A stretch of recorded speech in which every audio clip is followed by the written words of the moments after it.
കഴിഞ്ഞ ദിവസം വ്യവസായ മേഖലയിലെ ഒരു വിദ്വാൻ്റെ പ്രസ്താവന പുറത്തു വന്നിരുന്നു. ലാർസൻ ആൻഡ് ട്യൂബ്രോ L&T എന്ന കമ്പനിയുടെ ചെയർമാൻ SN സുബ്രഹ്മണ്യൻ എന്ന ആളുടേതാണ് ഈ പ്രസ്താവന. അദ്ദേഹം പറയുന്നത് ജീവനക്കാർ ഒരാഴ്ച 90 മണിക്കൂറെങ്കിലും ജോലി ചെയ്യണം. അത് അദ്ദേഹം പറഞ്ഞത് അദ്ദേഹത്തിൻ്റെ കമ്പനിയിലെ ജീവനക്കാരെ ഒരു യോഗത്തിൽ അഭിസംബോധന ചെയ്തുകൊണ്ട് അദ്ദേഹം പറയുകയാണ്, നിങ്ങൾ ഒരാഴ്ച ഇന്ത്യയിലെ ആളുകൾ ജോലിക്കാർ 90 മണിക്കൂറെങ്കിലും ജോലി ചെയ്യണം. അപ്പോൾ അതിനോടൊപ്പിച്ച് അദ്ദേഹം ഒരു കാര്യം പറഞ്ഞത്, നിങ്ങളെക്കൊണ്ട് ഞായറാഴ്ചയും കൂടി ജോലി ചെയ്യിക്കാൻ കഴിയാത്തതിൽ എനിക്ക് വിഷമമുണ്ട്. ഞായറാഴ്ച അവധിയാണ്, ആ ദിവസം കൂടി നിങ്ങളെക്കൊണ്ട് ജോലി ചെയ്യിക്കാൻ കഴിയാത്തതിൽ എനിക്ക് വിഷമമുണ്ട്. ഞായറാഴ്ചയുടെ കൂടി നിങ്ങൾ ജോലി ചെയ്യാൻ ശ്രമിക്കുകയാണെങ്കിൽ അല്ലെങ്കിൽ നിങ്ങൾ ജോലി ചെയ്യുകയാണെങ്കിൽ ഞാൻ വളരെ ഹാപ്പി ആയിരിക്കും. കാരണം ഞാൻ ഞായറാഴ്ച ജോലി ചെയ്യുന്നുണ്ട് എന്നാണ് ഈ വിദ്വാൻ പറഞ്ഞിരിക്കുന്നത്. ഈ സംസാരത്തിനിടയിൽ അദ്ദേഹം പറയുന്നൊരു കാര്യം, ഈ ഞായറാഴ്ച നിങ്ങൾ വീട്ടിലിരുന്ന് എന്ത് ചെയ്യുകയാണ്? ഭാര്യയെ നോക്കിക്കൊണ്ട് എത്ര സമയം നിങ്ങൾക്ക് ഇരിക്കാൻ കഴിയും? നിങ്ങൾ വീട്ടിലിരുന്നിട്ടുണ്ടെങ്കിൽ ഭാര്യയെ നോക്കിക്കൊണ്ടിരിക്കുക, ഭാര്യയായിട്ട് വഴക്കൂട്, ഇതൊക്കെയല്ലേ നടക്കുന്നത്. അതുകൊണ്ട് ഞായറാഴ്ചയും നിങ്ങൾക്ക് ഓഫീസിൽ വന്നിരുന്ന് പണി ചെയ്യാൻ കഴിയില്ലേ എന്നാണ് അദ്ദേഹം പറയുന്നത്.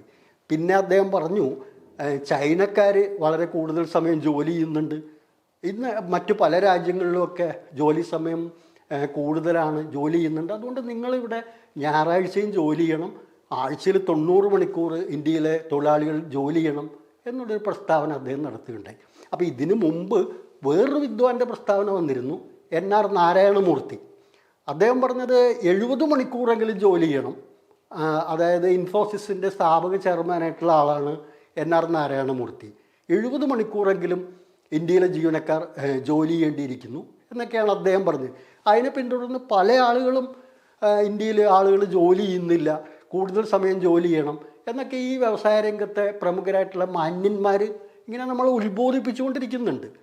നമ്മൾ ഇതിൻ്റെ ഇടയ്ക്ക് ഒരു കാര്യം ആലോചിക്കണം. ഈ അന്ന സെബാസ്റ്റ്യൻ പേരയിൽ എന്ന് പറയുന്ന ഒരു പെൺകുട്ടിയുടെ ഏണസ്റ്റ് ആൻഡ് യങ് എന്ന് പറയുന്ന കമ്പനിയിലെ തൊഴിൽപരമായിട്ടുള്ള ബുദ്ധിമുട്ടിൻ്റെ പേരിൽ കൂടുതൽ സമയം ജോലി ചെയ്യുകയും വളരെയധികം ടെൻഷനിലാവുകയും ചെയ്തതിൻ്റെ പേരിൽ ആ പെൺകുട്ടി മരിച്ച സംഭവം അടുത്ത കാലത്തുണ്ടായി.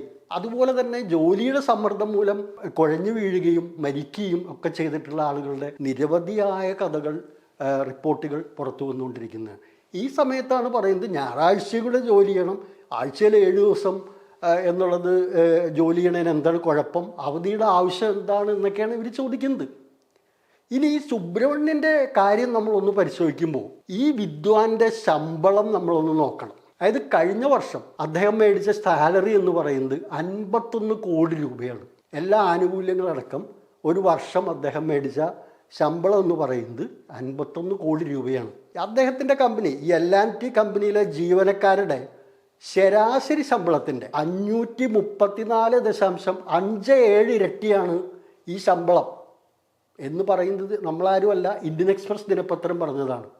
534.57 ഇരട്ടിയാണ് അദ്ദേഹത്തിൻ്റെ ശമ്പളം. അപ്പോൾ അത്തരത്തിൽ 51 കോടി രൂപ ശമ്പളം വാങ്ങുന്ന ഒരാളാണ്. 51 കോടി രൂപ ശമ്പളം വാങ്ങുമ്പോൾ തീർച്ചയായിട്ടും അദ്ദേഹം ഞായറാഴ്ചയും ജോലി ചെയ്യണം. അതൊക്കെ ശരിയാണ്. ചെയർമാൻ സ്ഥാനത്തിരുന്നാണ് വർക്ക് ചെയ്യുന്നത്. അതൊക്കെ അതിനനുസരിച്ചുള്ള പെർസ് ആനുകൂല്യങ്ങൾ അദ്ദേഹത്തിന് ലഭിക്കുന്നുണ്ട്. അപ്പോൾ അതിനേക്കാൾ വളരെ നിസ്സാരമായ തുച്ഛമായ വേതനത്തിൽ വർക്ക് ചെയ്യുന്ന ആളുകളോട് പറയണം, നിങ്ങൾ അവധിയൊന്നും എടുക്കാതെ ഞായറാഴ്ചയും വർക്ക് ചെയ്യണം. ഇതാണ് ഇപ്പോൾ ഇന്ത്യയിൽ നടക്കുന്ന പുതിയ മാറ്റം. അപ്പോൾ കോർപ്പറേറ്റുകളുടെ ഈ രീതിയിൽ തൊഴിൽ ചൂഷണത്തിൽ തൊഴിലാളികൾക്ക് ആവശ്യമായിട്ടുള്ള മതിയായ വേതനം കൊടുക്കാതിരിക്കുക, അവരെ ജോലി സമ്മർദ്ദത്തിലാക്കുക, അവർ 24 മണിക്കൂറും ജോലി ചെയ്യുന്ന സ്ഥിതിയിലേക്ക് വരണം. എന്തിനാണ് നിങ്ങൾ അവധിയെടുത്ത് വീട്ടിലിരിക്കണത്, ഭാര്യയെ നോക്കിയിരിക്കേണ്ട കാര്യം എന്താണെന്നൊക്കെ ഉള്ള അർത്ഥത്തിലാണ് ഇപ്പോൾ കാര്യങ്ങൾ വരുന്നത്. അപ്പോൾ ഇതെല്ലാം കാണിക്കുന്നത് ഒരു പുതിയ പ്രവണതയാണ്. അപ്പോൾ ഇന്ത്യൻ സമ്പദ് വ്യവസ്ഥയും ഇന്ത്യൻ കോർപ്പറേറ്റ് മേഖലയും ഇന്ത്യയിലെ തൊഴിലാളി വർഗത്തിൻ്റെ സ്ഥിതിയുമൊക്കെ എങ്ങോട്ട് പോകുന്നു എന്നുള്ള കാര്യം ഈ L&T ചെയർമാൻ്റെ ഈ പ്രസ്താവനയിൽ അടങ്ങിയിരിക്കുന്നു. അതുകൊണ്ട് ഭാവിയിൽ ഇത്തരത്തിലുള്ള കൂടുതൽ സമ്മർദ്ദങ്ങൾ ജീവനക്കാരുടെ, തൊഴിലാളികളുടെ മേൽ വരുന്നതിനുള്ള എല്ലാ സാധ്യതയുണ്ട്. അതുകൊണ്ട് അന്ന സെബാസ്റ്റ്യൻ പേരയിലിനെ പോലുള്ളവരുടെ അനുഭവങ്ങൾ ഇനി ഉണ്ടാകാതിരിക്കാൻ വേണ്ടി ശക്തമായ പ്രതിരോധം ഉയർന്നു വരേണ്ട സാഹചര്യവുമുണ്ട്.